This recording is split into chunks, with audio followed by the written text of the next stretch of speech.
Hello and welcome to the Late Invoices show, folks. I'm Matt Pearson. I'm joined by my co-host and dear friend, Cameron Hall. You Hello. good, Cam? I just waved at the camera, forgetting that obviously people that are watching the video are just going to hear They nothing might from be. it. They might be. Yeah. How are What's you, going bro? on, man? You good?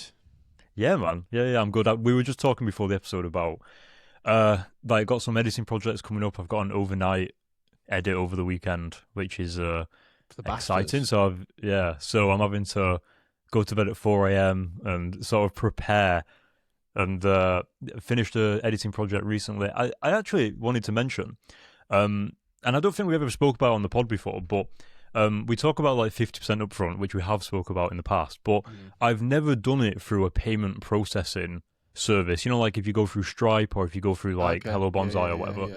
And on this particular project, I ran into this thing where they were happy to pay the 50% up front, but then their invoice accounts team was like external, so it took like 7 days to Right. process the invoice. And he was like, well, we can't really start the project without like receiving that payment up front. Yeah. And so the way we got around it was, if you have a payment processing thing, you can, the producer or the agency can use like their company credit card or card to pay you immediately. Yeah. And obviously I've been doing this for like 7 years, like 8 years or whatever, but I've never done it through a payment processing thing because I've always just invoiced. Yeah. And I realized if you can have the payment processing, you lose like, I think I lost like £10 for every 500 quid that it was, or something, 2%, 1 or 2%. Yeah. But I never realized that, you can bypass the accounts department and processing an invoice by having the processing thing. Yeah. So obviously producers can use their cards as well, so they can just expense it at the end of the month or whatever. 100%. As far as I understand. So that's correct, and that's why you see so many people in like the wedding industry. Like we're obviously planning our wedding at the moment. Like everything is like card payment. You know, they're not invoicing a business like we invoice like a big business. They are. Yeah. So I actually have it on my Zero where clients can pay via Stripe by card payment if they want. Interesting. I tend to turn it off for the bigger payments for obviously big companies because I want all of the money. I don't want to lose like 10, 20 quid of the money. Well, this is why I think I'm only going to do it for the deposit, for the 50% up front. Yeah. Because that's usually the bottleneck. And then you get to the project day and they still haven't paid the deposit and you're like, well, yeah, like, what do you want us to do? So it's convenient, right? 100%. It makes sense. And I use it for mentoring, especially people international payments. They just can pay by their card. It's easier. Yeah. But yeah, no, it makes a lot of sense, and I think it it clearly works. So yeah. It was just surprising. Because I've never used it because obviously I didn't want to lose the 1 or 2% as well. Yeah. But then when it comes to that situation, like I've never been in a situation where they want to pay but they can't because it's external. So I'm like, Yeah. So interesting, very interesting. So yeah. But what about you, man? Oh, also, I did get my 3D stuff dialed in, which is nice. So I'll hopefully show something next week or whatever. Nice. But what about you, man? How's life? Because you've been battling, bro. You've been surviving. I've had a week of it. For those listening, I'm not on full form today. I would say I'm probably riding in at 65% out of 100. I've had a week. I've literally just been editing a YouTube video where I talk about this, but basically I got hit with this cold and flu, guys. That wiped me out for a good 4 or 5 days, and the day I was getting better, I got hit with like another gut flare up, and I was sick and I couldn't eat, and then I had a fever, and then I ended up at the doctor's, and that was an ongoing thing for 3 or 4 days. So everything that I'd planned to do, I had to cancel a shoot, I had to cancel meetings, rearrange meetings. It was really frustrating. So, and it makes me realize, right, you're nothing without your health, and you can't perform, and you can't. So I think it could be just being run down from the amount of traveling and shooting and working I've been doing this year so far. It's caught up to you. Yeah, because as of next week, I'll have done 12 flights within the first 3 months of the year. Which is obviously quite. We're only on like the 19th of Feb as well. Yeah, which is more than what I am used to, right? You know, some people fly more than that, but I'm not used to it. And traveling and time zone differences and jet lag and stuff I don't sleep well on planes. I love obviously traveling. Don't get me wrong, but there's a lot to think about, and I can find it quite overwhelming. So I need to get better at coping with that and find strategies to get better at that. And the more I travel, obviously, the more I will. But yeah, I think do you know what the solution is? What? Just fly business class now. I can't afford it. Unless the client's paying, but I can't. Yeah, I can't afford it. So, yeah, man, it's just one of those things. So I feel normal. I think yesterday was kind of my first day where I wasn't in pain and I was like okay. And today I'm like trying to get stuff done before I then fly to the US tomorrow. So back on a plane tomorrow, flying to the US, which will be cool and exciting. We've got a few days of like chill time, and we're doing a bit of a road trip, and so I'm looking forward to that. Don't get me wrong. It'd be nice to get some sun, I think, and for me that will probably really help. Good for the immune system. Get some vitamin D. But yeah, man, I've been in the wars, so yeah. You was telling me, and I was like, Jesus, like I'm like over here. You know, like where you just living your own life and everything, and then like you hear about your mate, and you're like, oh my god, bro, like. You've been having a completely different experience this week compared to me. Yeah. But yeah, I'm glad you're feeling better though, man. And I think it's one of those things as well where obviously it's probably not you're probably fine working so much, but every now and again, like life like humbles you, and you get reminded like, oh, this is what it's like to be ill. Oh my god, you know. So it just makes you realize obviously how important your health is. And I've had a little rant on it on YouTube, and you know that'll be in my next YouTube video for those that want to watch it, and just talking about how life happens sometimes, and all the stuff that I had planned, and me being in a rhythm and like feeling really productive went out the window, and you kind of got to accept it, but that's when everyone falls off the wagon.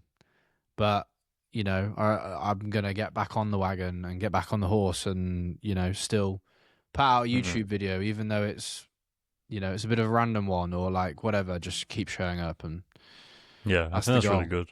Yeah. I do want to ask because you said you had to like cancel meetings, cancel shoots. What was that like? Because obviously as a freelancer, it's always like, you don't like to miss shoots. I cancelled. I had some meetings booked in when I had my cold and like flu episode, and I rearranged them for like the start of this week, and then I had to cancel them again because I was then had this like gut flare up thing. And I was in a really bad way, and I was just like, I don't like doing that twice. Luckily, they're all people that like I've got a good relationship with, so they were super understanding. I only had to cancel one shoot, thank God, and it came in last minute when I wasn't very well anyway.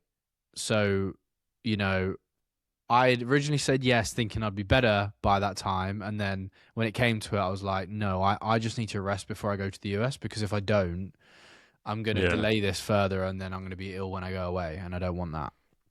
But they were really understanding. It was a very like, he needed to go into London and get like a portrait of someone to help like a client out, and so it was a very quick and easy shoot. It wasn't like a big campaign as such. Okay. So I think I got lucky and got off quite scot-free. The fact that like I didn't have to cancel any like major campaigns or anything like that, or any like major trips. Like I'm obviously going to the US, and then me and Yaz are going to go on holiday. So, just taking it really easy, trying to eat well, nourish my body, look after myself, and, you know, take my time. So, slowly get back into it. But okay, good. Let's get into the topic for the day, for today's show, which is all about if we had to start again today. So, I think this is going to be a really actionable episode for people. Because the question is like, Cam, if you woke up tomorrow, right, 0 network, 0 clients, and a basic camera, the question is, what would we do? How would we act? How would we go about things? My caveat is this: knowing what we know now. Yes. Yeah. I guess it's like if we could go back to the beginning, and I think we've spoken about this before, like 2 years ago, maybe on the podcast. But with our wisdom, with our experience, we can probably narrow down, like, especially, you know, we know people that are getting into the industry as well, and you can see like what people, and especially you will with mentoring as well, like you will know that there's things that you can just tell her like, that's a waste of time, don't do that, or like it's not going to have the return that you think it will, so just it's not worth it. So yeah, like that's why we, you know, want to share this wisdom onto the listeners. Do you want me to kick things off? Yeah, go on then. Yeah. Start. Okay. I would pick a niche. You would pick a niche? I would pick a niche. So, because knowing what I know now, actually, I know that I want to shoot sport, and I want to be one of the world's most well-known sports photographers. So Okay, but that's different. knowing what I know now, going back to the start of my journey, I feel like that doesn't count, but okay. I wouldn't be faffing around with like, I love shooting music and I love doing some fashion bits and all that kind of stuff, but I would be focused 80%, 90% of my time just shooting athletes or sports looking campaigns for sports brands or whatever. And I would just hone in completely at that and I wouldn't waste any time. Okay. That's it. So we're taking a little bit of a different approach here because, like, so if I could go back, I would, assuming that I don't know, as a beginner, I would go back and I would shoot in general. And I would shoot in general for a little bit just so that I can figure out what it is I actually like to shoot and what I actually like to kind of like put my talent and my craft or whatever it is into. And I've also noted down here that I would also take other people's work online that I like, and I would probably like, put that image into ChatGPT or whatever and kind of ask it why, like what elements of it are in this so that I can figure out what actually I like. Idea. It's a good idea. Thank you. I did that with 3D, that's why. Yeah. Oh, yeah, you did, didn't you? Yeah. Yeah, and like it's good to like go, okay, well, it seems like all of these images, because I think I took like maybe 5 different projects and I put them into ChatGPT, and all of them had like similarities in certain areas, and I was like, oh, so I lean towards like more of a clean look, more of like a like contrasty kind of clean, like technical thing. So it can be helpful for you to do that and then go, okay, well, doing general shoots, you get an idea of studio shoots, you get an idea of like run and gun shoots, like maybe some documentary shoots or whatever. Like similar to you, where you've actually just been documenting those athletes in South Africa. Yeah. And then you can then go, oh, but I've also done like some studio branded shoots. And you go, I actually like the athlete stuff better, like running around and kind of going on these adventures. So my point is very literal, knowing the journey that I've obviously been on. But you're right. Okay. It's very sage advice. You are correct. At the start, it is good to do a variety of things in order to know what you do and do not like. If you don't know what you love, Matthew McConaughey says it, figure out what you don't like, and from there you can narrow shit down. There you go. Yeah, I like that. Yeah. So yeah, I would pick a niche, just knowing the path that I'm going to take. But obviously, people at the start, if you don't know the path you're going to take, it's good to shoot a variety of things early on to see what stands out.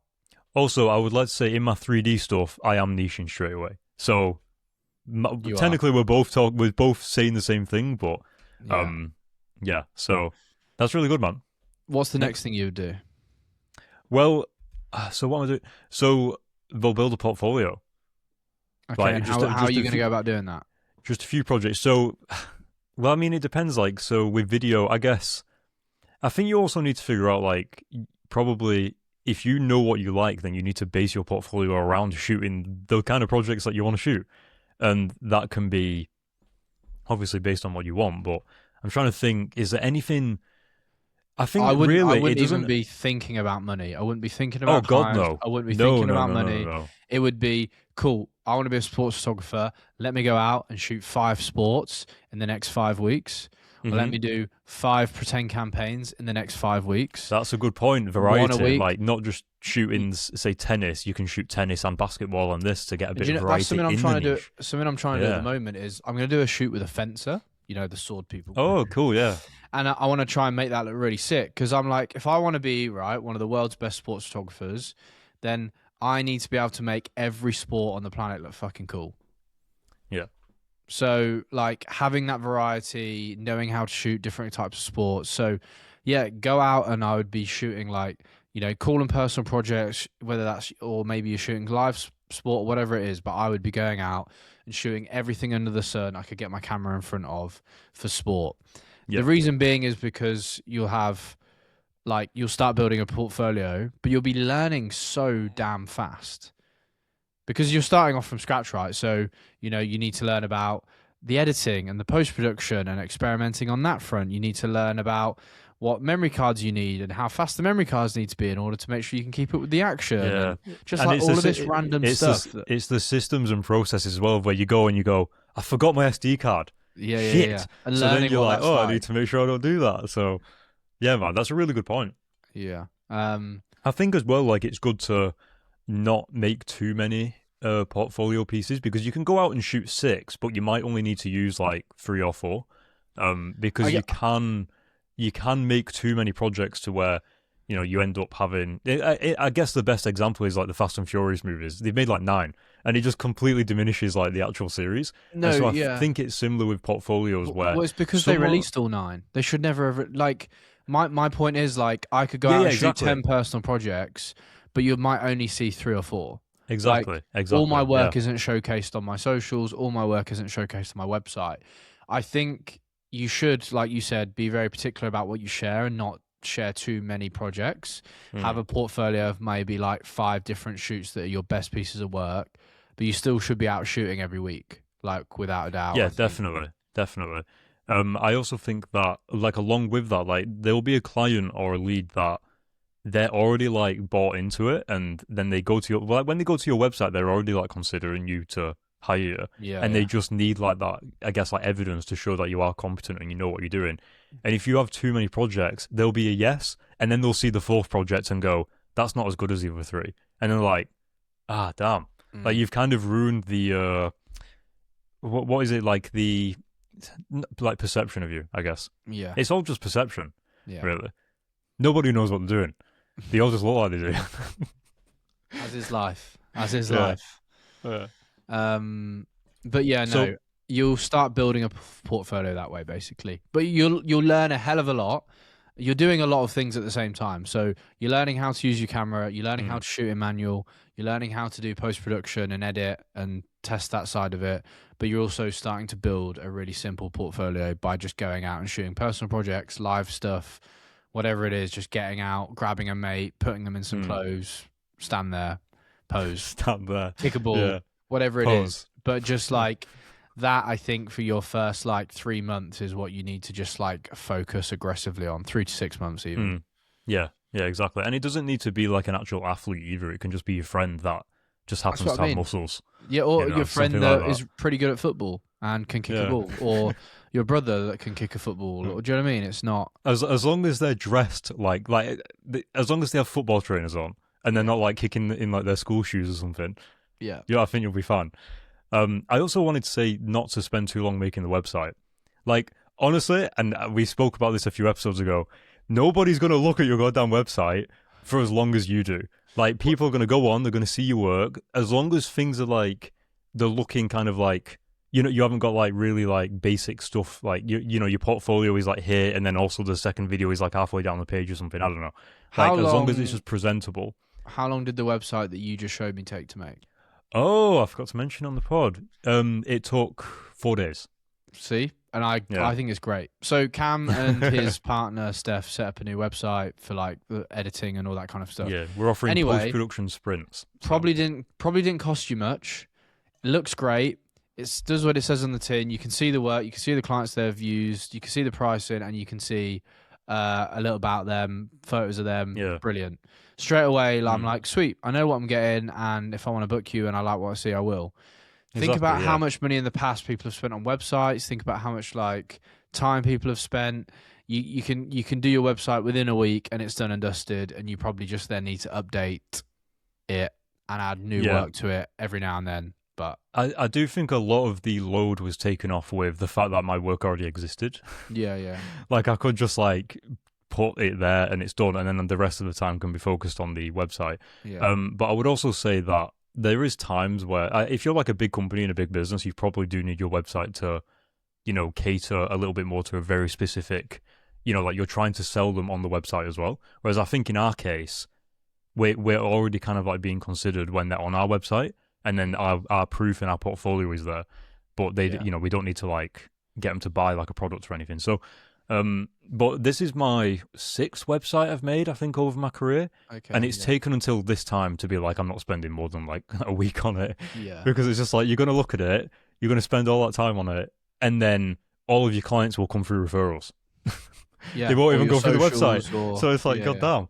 So yeah, it's just something to keep in mind with the portfolio and the website, to put all your energy into the portfolio and be a little bit more savoury on the website.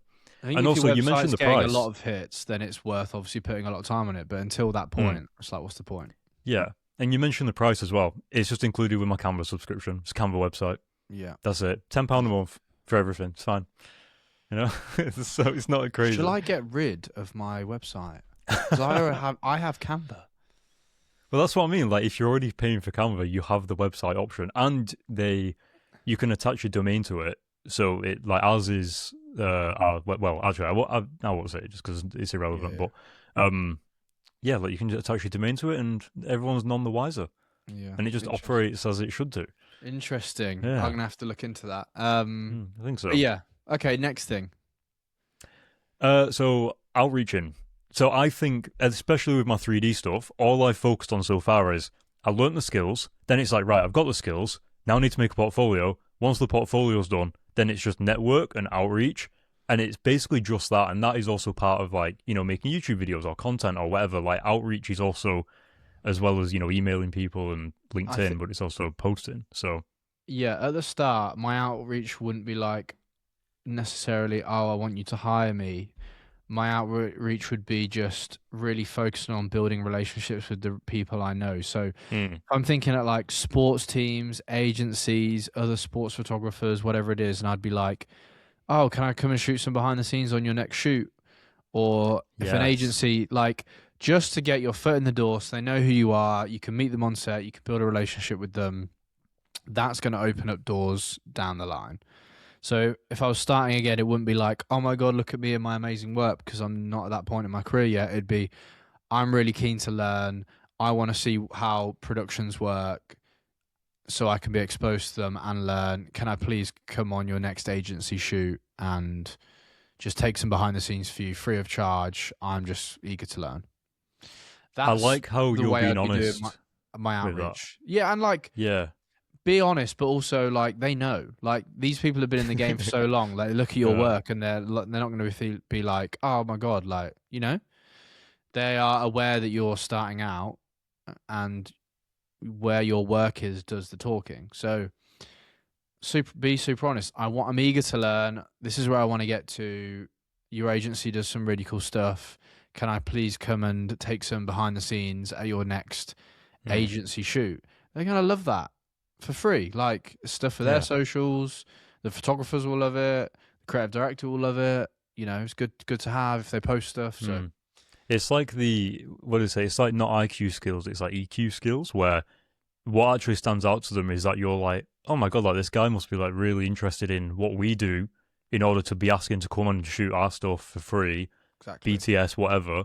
And like with my 3D stuff, I am actively being like, I'm going to do so many projects, as many projects as I can for free, as long as like I'm obviously not like on the breadline trying to like survive. Yeah. And I think that's like a really big part of it, where you almost have to be like seeking the challenge of being like, yeah, I'm probably not going to get any client work for like months, like realistically. But then if you do get it, then it's a nice surprise. But it's good to prepare for that kind of that like runway of, oh yeah, I'm just going to do stuff for free. I'm going to just reach out to people. I'm just going to be okay with paying for my own travel to get to a shoot, like, and shooting for free. Like, it's fine.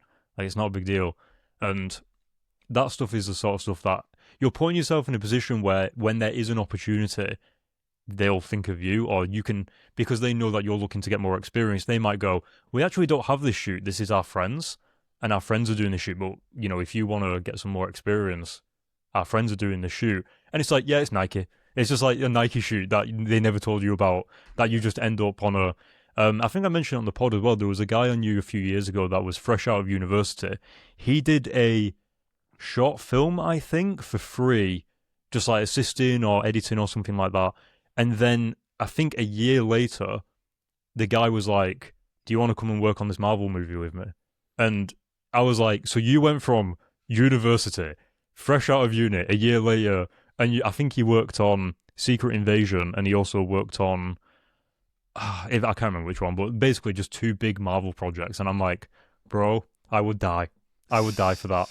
So, you know what I mean? And it really shows that you don't have to be experienced to do that. Like, really, it is just, it's the willingness to kind of like show up and be present and put effort in for the craft. And that's really what people like. So, yeah, man. Yeah, no, that's what I agree. Tell you what also I would do, I would start documenting from the beginning. Imagine, so I've been documenting my journey as a photographer for on Instagram the last year and a half now, posting consistently. Just started YouTube. Imagine if I'd have been doing that for the last 6.5 years, where I'd be now, consistently. The opportunities and the clients I might have that are different to they are now, like it's crazy to think what that could look like. And so I would say if I was going back to the start, knowing what I know now, I'd be documenting my journey, and like I'd be getting behind the scenes of me shooting and showing my work and the process and the journey of it getting better and better and better every month and every year. Yeah, I'd be documenting that, like my journey as a photographer from day one to, you know, day 1,000. I do have something to say on this though, because I agree with you, but I feel like I would only do it. It's tricky. I feel like I would only do it if I already knew enough about photography or video. No, but to be able to. That's the thing. No. That's why you're going wrong. No. Listen. And the reason why I say this is because I've started doing this with 3D, where I documented like the beginning, where I was like, oh yeah, I'm learning this. Oh, this is what I want to do. I need to build a portfolio, but first I need to like learn more before I can do the portfolio. And what ended up happening was the learning was so mentally sort of like overbearing that in order for me to put the time and energy into the learning, I had to like upload less YouTube videos. So I think the last one I uploaded was 3 months ago, which isn't too bad because like I didn't do weekly ones anyway. It was like once a month something, so it's not too bad. But now that I'm ready to do my portfolio, I'm recording every day. I'm recording like every time I'm doing it, and that will be like it's easier to kind of like post and document when I'm doing the work. I'm not learning how to do the work. But I think your learning is very, very brain heavy. Having to learn software, you're essentially having to learn like. Well, it's like you. It's like you documenting learning Capture One. It's like this is like a whole thing in itself that I'm like, trying to like. If you wanted to, realistically, you could learn how to use Capture One and a crash course in like 3 days. Easily. Yeah, but to learn it in a way where like you actually know it and it's not just serious. Like your kind of software is so much more advanced, like with what you're doing, I think. Okay. And I would also say like you don't have to be an expert at it. Like I would share that loading process. Like I'm really stuck on color grading at the moment in Capture One, and this is how it looks, and you know I'm going to work on it between now and the next project, and then I share the next project and say I finally figured out that thing about color grading, or I've decided to really push blue into my hues on my edits, and you're just sharing what's going through your mind. You know, it isn't necessarily right or wrong, or that you're an expert yet, or that you're not. Yeah. It's like showcasing that side of it. But that's fine though. But then to edit it is where it takes ages, I think. But that's because I have the level of your and the way you want to put out a video and edit at. I wouldn't be doing that. Well, I want to say yes or no. I think maybe it's like the foundation of the YouTube channel where it's like you. But at the same time though, like I am documenting stuff like that. Like I am going, God, I've just spent 4 days on this thing and now I've got to go back and redo all of it because I've just realized something, and I'll talk about that. But then I know that at the end of that project, when I finish this portfolio piece I'm doing, I've got 1.3 terabytes of screen recording, and obviously only a few of those things is me talking and updating. But the video is still going to take maybe a day or 2, 3 days to edit, and it's like, then I've got to do that again in like another. So it's what like I would be doing, it's just it's such a high bar to entry. Like you're. But do you not want a beginning and an end though? Is that my problem? Maybe I'm trying to make a begin. Like I start the project and I finish the project in the same video. Well, I would not be doing that. Like you're making the bar. Interesting. You're making the bar so hard for yourself that you have to spend 2 or 3 days editing a video. What I would be doing is putting up my phone and being like, I shot this photo on my last recent shoot. I'm really struggling with the color grading of skin tones at the moment. Let me know if you've got any advice in the comments, and come back for my next shoot and I'll post the image to see how I get on. It'd be a 20-second video. Wait, hold on, no, YouTube. I'm not on about YouTube here. Oh, I'm not on about YouTube. Oh, right, okay. That's slightly different. Different. Like I get you want a higher level of thingy, but also for my YouTube, I literally have the YouTube video that's going out next week is 3 separate clips, and it's just me chatting to camera, and I've cut them together, and I'll upload it, and it'll have taken like 25 minutes, 30 minutes to edit. That's it.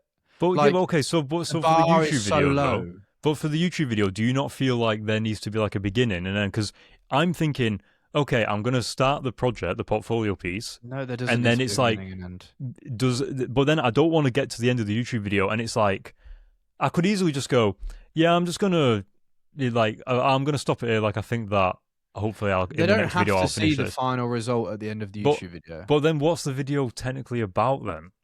And then but then when I say that to you, I go, it's about you doing the work. Like, yeah, that's it's for me, it's people coming onto YouTube and being like, oh, like I relate to what he's struggling with at the moment, or I relate to the week he's having, and the fact that he's been ill and he hasn't even been able to like do the work.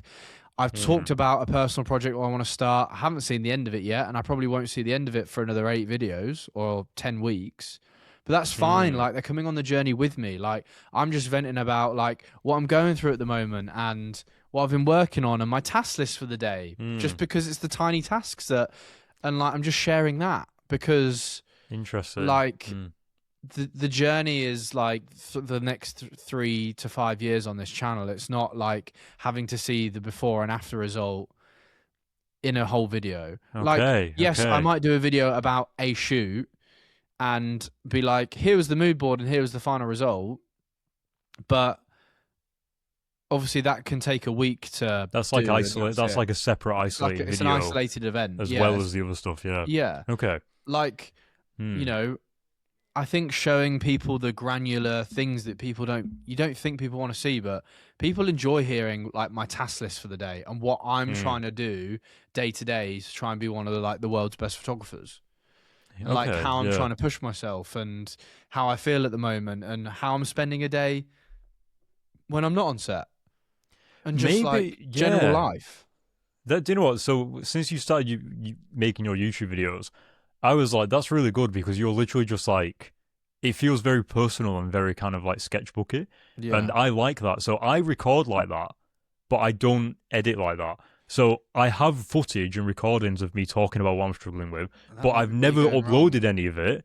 I've never uploaded any of it because I'm like, oh, well, I need to finish this first. So that there's like a progression of the video. There's no fucking... No, rule book, man. So there is a progression of like what's happening in the video. Whereas when I say that to you, I almost answer my own question and go, yeah, but you are what the video's about. The progression is like happening because you're...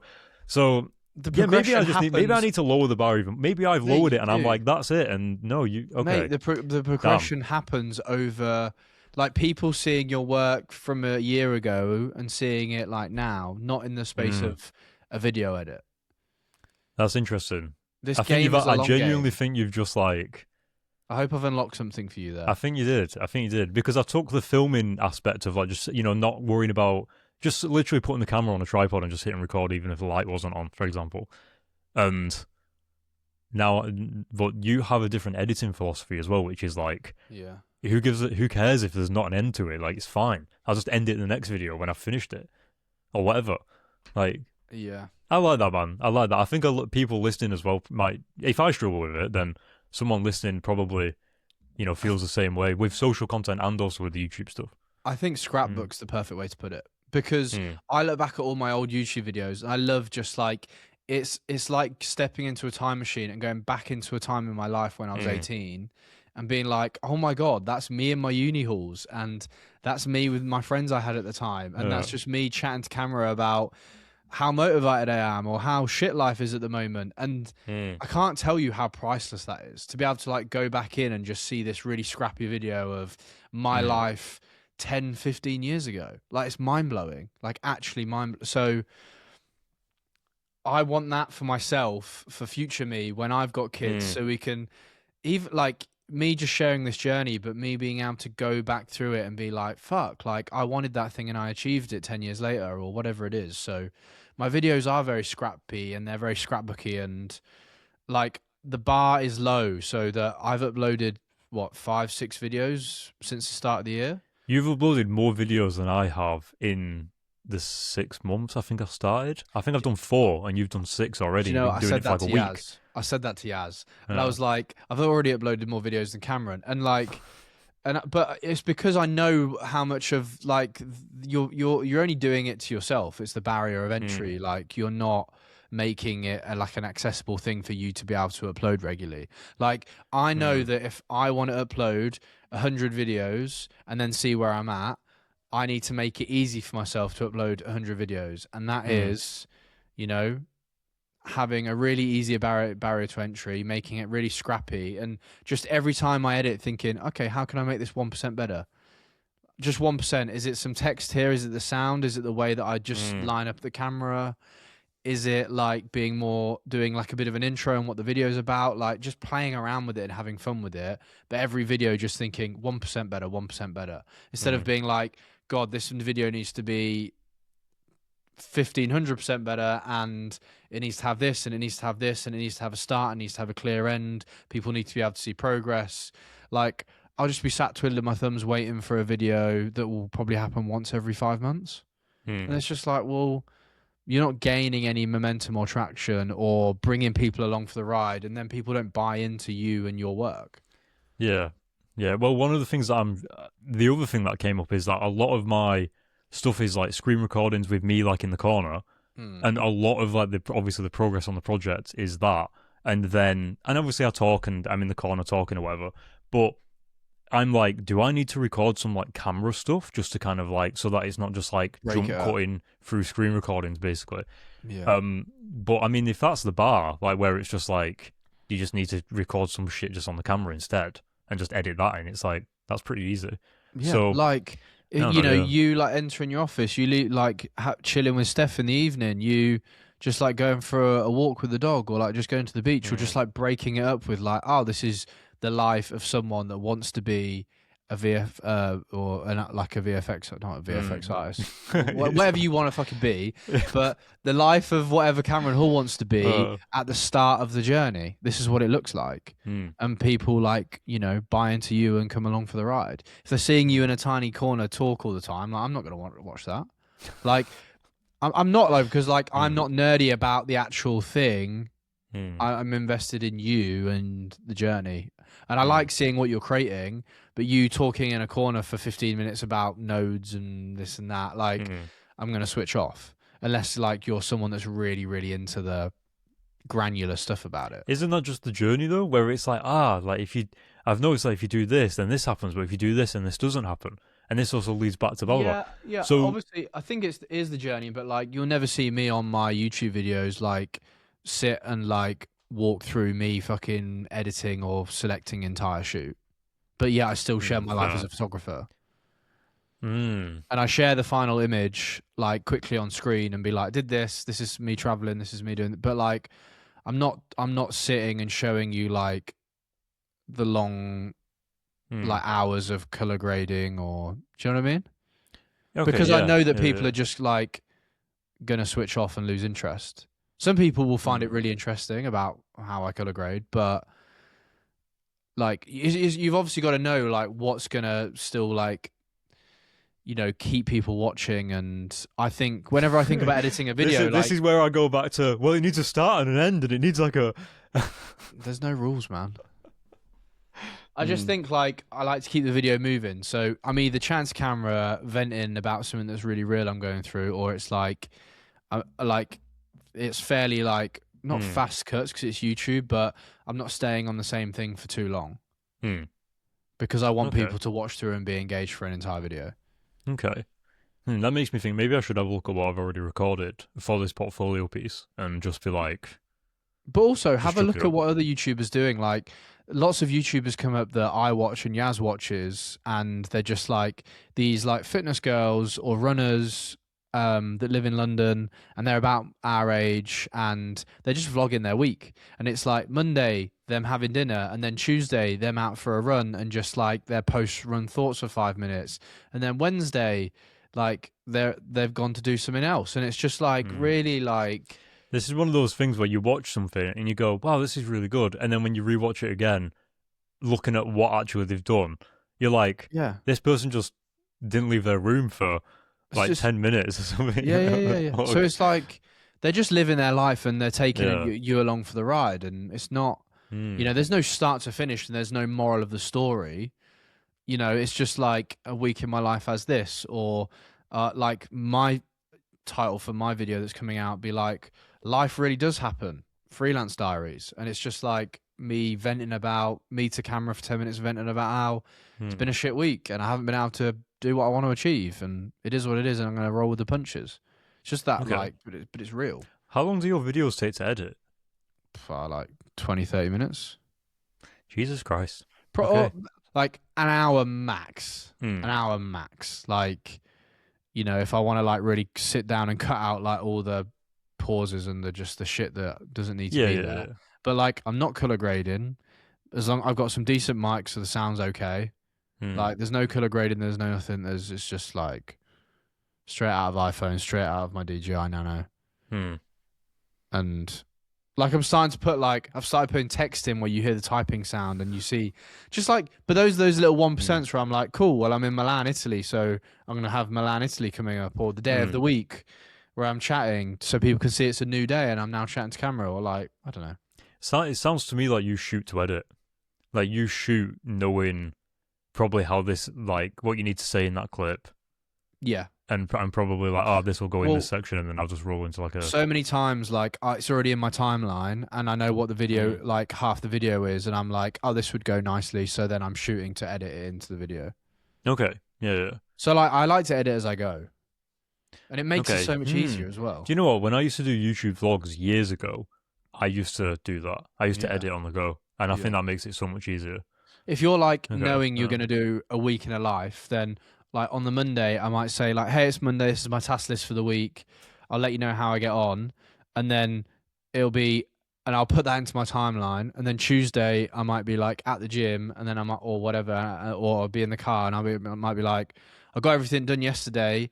Here's how I felt. I'm on set tomorrow. So today I'm going to come and pack with me. And I just do some packing. And it's just like... And then that goes into the timeline. And then towards the end of the week, I'm like, have I got a good variety of stuff here that's interesting and insightful to people, or, Okay, that's interesting, yeah. Because you're essentially, like, checking in with it as the, like, kind of each day, whereas I do a little bit more of, like, I record. And then at the end of the project, I go, holy shit, 1 terabyte worth of footage. Oh, my God. I think you get lost in that. Like, you get lost in that, and it's like, and then it feels daunting and scary. It just takes a long time to get through it. But and also as well, like, I'm making it so easy for myself. I record on this and it just airdrops into my timeline. I'm not faffing around with memory cards. Not like, do you know what I mean? It's that simple. Yeah. Whereas if you're like filming on like cameras and you've got SD cards and you're filming an S-Log and stuff, these are all just like barriers to entry. Like, I genuinely think an iPhone video looks great on YouTube. Like, without a doubt. If you've got a nice frame and some decent mics or audio, I just use the DJI ones. Like, I genuinely think like it's as good as, and it works perfectly fine. You don't need anything else. I stand by that. Okay. Well, I'll keep you updated. I'll upload a YouTube video before you come back. Okay, sounds good. So will I. Oh, fuck.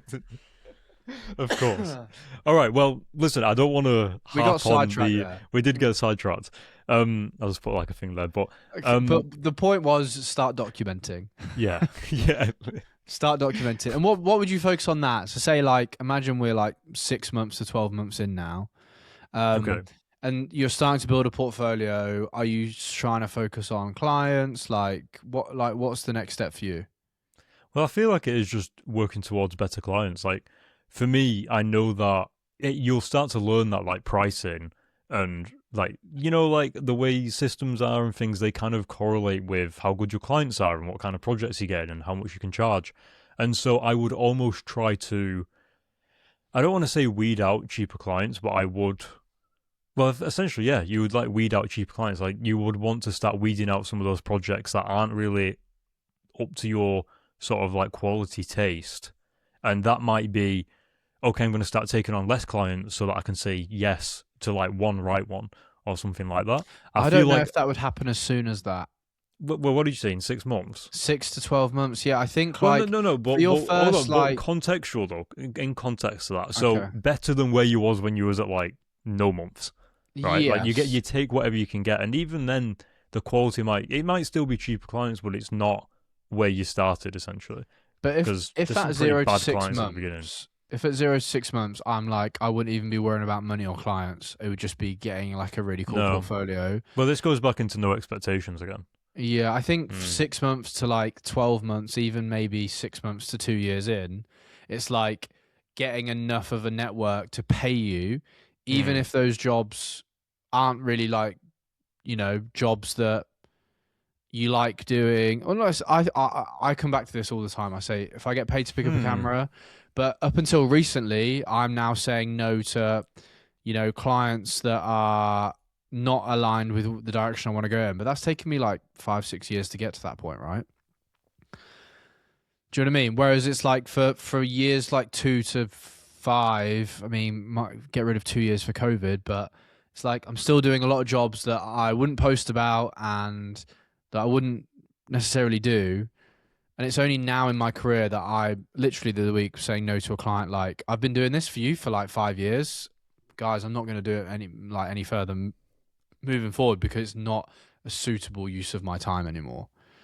Um, and like I'm in that position Hmm. now, but it's taken a long time to get there. Yeah. Well, I think okay. I I agree think with six I months. do agree. I do agree. I think the first 3 years of doing anything is basically just like don't expect anything for 3 years, really. But I also think that if I could go back though, I would probably start that process Earlier. and start it earlier, but obviously it's like slowly but surely. It's like I'll start it earlier, but then I'll just kind of slowly try and increase, quality of clients and also prices and things like that, Yeah. compared to getting 3 years in and being like, I want high quality projects now. Yeah. And just like so yeah, yeah, I do agree with what you're saying. Yeah. Um, It is a tricky one because everyone's journey is different, right? So say you're 6 months in and you've started getting a portfolio and your work's progressing and you want to try and get some paid work, you might, I'm bringing it back to sports example, you might get some paid work mm, down at your local football team or whatever. And you start making some money that way. And then you might do some work for your local coffee shop as well and this and that. And, you know, slowly over time, you start getting more clients, your prices start to go up and for the next 2 to 3 years, you start being able to be like, cool, right, I can make money being a photographer. And that money that you're making and all the shoots might not be, like you say, the dream client shoots. That's very normal. And I think it's only to a certain point in your career where you can turn around and be like, I'm not doing any shoots that serve the bigger mm, goal. Um, but you can set yourself up for more success by obviously targeting people and clients that are within the niche you want to go into or the area you want to go into, like you were yeah, saying. So, like being smarter about the way you network. Cool. If I know that I want to get more sports work, then I'm just going to target, you know, all the football teams in the local area, all the rugby teams in the local area, all of this and all of that. Whereas mm, sometimes when I felt like, shit, I'm low on money, I need to earn some money, I'm messaging like, this was me when I was in London, like messaging like cafes and just anyone that mm, might need photography, even though it does not line up in the direction I want to go in. But you at that moment, you're just like, right, shit, I need money. Like, what do I do? yeah, Anyone that needs photography, like, I'll do it. yeah.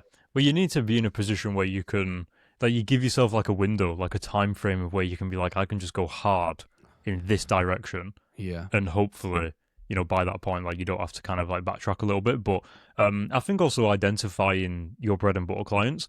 If I could tell anyone, like, being further along now, I would be like, always have a bread and butter client, always have 2 or 3 maybe bread and butter Well, clients, obviously depending on how much they pay, but have like some, say like it might be an easy project and it might be cheap, but it's also the thing that pays the bills. And if you can get that done, I remember I used to have a bread and butter client and I used to be able to edit their project on a Sunday so that yeah. it left all the rest of the week for me to do everything that I needed to. And that I feel like in hindsight that was really helpful, because obviously as the years have gone on, I don't really have bread and butter clients as much anymore. Mm. But like I just remember being like, oh, that would have been nice if, like, because now it's more reliant on charging so much on a project that it like sort of like covers your bills for like a couple of months if you need it to, and then you don't need the bread and butter client. But the bread and butter client also keeps work coming in on a consistent basis. Whereas if you do one project and you don't have any work for 3 months, but you're going to pay my bills though. It's like, yeah, but no one can see that you're doing anything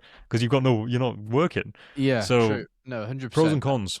Yeah, pros and cons. I think as long as you enjoy working with them, it might not be completely aligned in your niche, but if you enjoy working with them, then it's like just keep doing it 100%. Like if you're getting paid well for it, then it's an absolute no-brainer. You know, people lock in monthly retainers, whatever.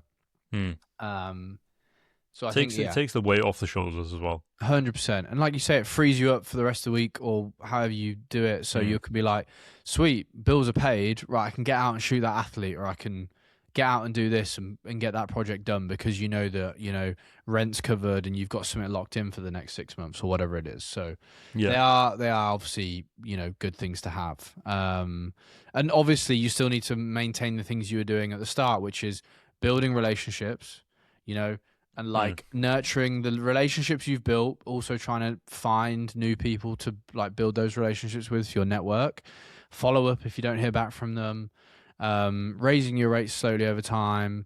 My question to you actually, Cameron, is like, what would be the things that you would ignore? So what would be the things you would not do starting over? We've said some things obviously on this show that you would do. What would you definitely ignore? Well, one of the first things was the website thing that we spoke about earlier. That would be probably the first thing to ignore, is don't spend too long on that. Yeah. And then I think, the go-to one that I have noted down here as well is the obsessing over gear. That's the easiest one, where I think as a beginner creative, you think that skill kind of like relates to, if I have this skill, I'll get hired, or if I have this piece of gear, then I'll get hired. I think those things only matter in very specific things. So, for example, when I bought my Sony FX9, which is like a cinema camera, that enabled me to start accepting projects where those projects used cinema cameras. Yeah. But I didn't need to buy the FX9 in order to get those projects. It just made me more open to the opportunity of them, because I could always get those projects and then we would rent the gear anyway. So I don't need to own that camera. So I think there's like things where I would ignore the gear, I would ignore the website, and, you know, like I would...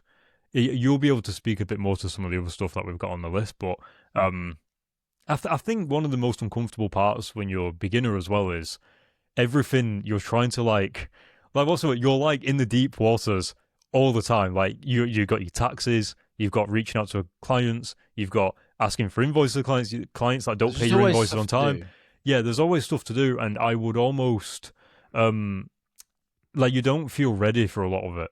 And I think that's part of like just doing it. It's like there are things that you're gonna do, and you're like so uncomfortable. I remember one of the things that is still uncomfortable to me when I think back is I accepted a project, and it was like at a cheap rate, like maybe 700 quid for like whatever.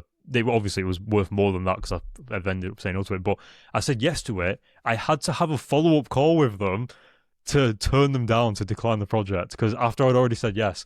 That I remember at the time that like went through me. That was like, oh, that's awful to have to have already accepted a project and then go back with them the same day or the next day, and kind of go back on my word. But that was uncomfortable. But it was one of those things where it was like, what, like it's just that thing where you're like, I don't want to do that, but I have to because it's not, and that's part of not being ready. And that's just a specific example, but there's other things like that, like. You may have never traveled before, and you're like, I've also not taken a deposit on this project, even though I'm on my way to the shoot. Like, I shouldn't have done that. Am I going to get paid? Am I not? Like, there's just so many things. I've never negotiated usage before. I've never signed an NDA before. Oh, God, it's gone like, through I've me, never man. put I remember. a light up before. How does a C-stand work? Like, and you're never going to... Being on set and not knowing how to put a piece of equipment together and trying to figure it out in that moment where you're like, I don't want to look like I don't know what I'm doing. And you're like, especially like when you're I was assisting when I was doing that, so it was fine. But I didn't want to look like I didn't know when you're shooting. Exactly, yeah. So there's just a lot of stuff where you're like winging it. And I think as well, a lot of the stuff that I would ignore is thinking that people actually know what you're doing. So as an example, if I was a camera guy, the producer has no idea really what I'm doing with my camera. Like, I could be shooting in 720p square frame, and they'll have no idea until it comes to the edit. So, Yeah. and I, as a cinematographer, I used to be really bothered about whether I was exposing people properly. Like, is the skin exposed properly? But I was thinking of it more on like a technical side, like, oh, is it exactly at like 77, like IRE with a lot on and all this? And I have ended up realizing eventually that there's no like hard, like, it's in a range. Like, if I'm shooting and I go, yeah, his skin's at like 60, but it still looks good. It's like, it's fine. No one cares. Like, only you know about that information. And so there's a lot of that stuff I would ignore, where it's got like this technical hold on you, where you think that, like, it weighs on your confidence and it weighs on you taking action and stuff. And you're like, actually, when you're experienced, you're like, that shit doesn't even matter. Like, if you shot, like, you go, oh man, I've got to shoot at a certain shot speed. And then years later you go, don't matter. It's fine. It's high enough. Like, the image looks good. It's fine. Like, you're not like locked into this, like, instead of it being, I've got to shoot at 1,000 shot speed. Yeah. Like, it's just a lot more like, and that's the sign of a professional as well. Like, the professional is someone, isn't it? well, yeah, but the sign of a professional is someone who's got enough experience to know when the rules can be broken and to realize that the rules don't matter in the first place. Really, they're just like guidelines. Yeah. And so it's funny you mentioned shutter speed, because we've got here like what we would ignore. Chasing trends is one of them. But as a photographer, I'm like chasing trends and trying different things out. Slow shutter speed is a classic at the moment in the sports world. Everyone loves a motion blur. They're everywhere. It's a big trend right now. And if I'm starting out, I'm gonna have a go at doing it, because technically if you can jump on trends and try the different ways of shooting, you're learning a lot about your camera and what you can do with your camera. So if you never shot, motion blur before, and you're like, right, this is done in camera, you research how it's done, this is a big trend at the moment, you go out and you give it a go. Yes, you're jumping on the trend, but I think you learning the skill of how to do slow shutter drag, all that kind of stuff is actually really valuable, because you're learning about what you can get out of your camera, you're learning about how you can experiment with your camera, and that might spark another idea for you to try something else or do something else with your camera. It's like, oh, okay, well, if I can play with shutter speed like this, how can I play with, the aperture, or, how can I play with this in post-production, or is it possible to get this out of the camera? And do you know what I mean? All these things. So I think like jumping on trends at the start of your career can be beneficial, because it will teach you things that you otherwise would ignore. It's like stealing like an artist. Like, you jump on the trends and then it might give you an idea for your own mindset, like your own thing, your own creativity. 100%. But it started with copying that other thing. Yeah. I was just about to say something. We also have on the thing about like ignoring trying to go viral. Obviously you don't want to be like aiming for that 24/7 every time you post, unless you're a YouTuber or something, I guess. But one of the things I heard from Harry Styles in a interview probably a few years ago, and obviously he's one of like the biggest people on the planet, and he said success isn't the same, like, don't confuse being seen with successful. And I really liked that, because he spoke about how the best musicians, they're there, they release their music, and then they disappear again.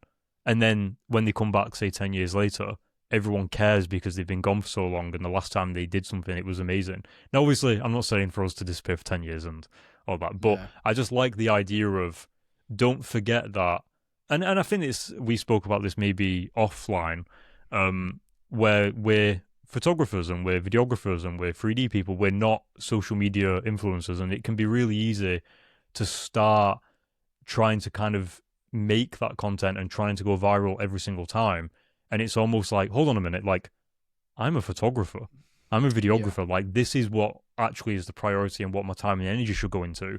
This is like a supplement to my main thing that I'm doing. And so, I think if you try and chase trends all the time and you try and go viral all the time, you're just going to be like, you'll be miserable. Knackered. Oh, you'd be fucking miserable. I really like, there's a girl on Instagram called Grace Andrews. She's got a YouTube channel. She's one of my most watched YouTubers. She worked for Diary of the CEO. She left. She does just a lot of is she the girl that, like, everywhere where it's like she was the marketing person that blew? Yeah, I think I've seen a few of those. So she's gone like solo, and she's got a really, really valuable, I highly recommend that you watch it, YouTube channel. Okay. only has 10k subscribers. Grace Andrews. Yes. The Okay. stuff she posts is We can really, link it really- below.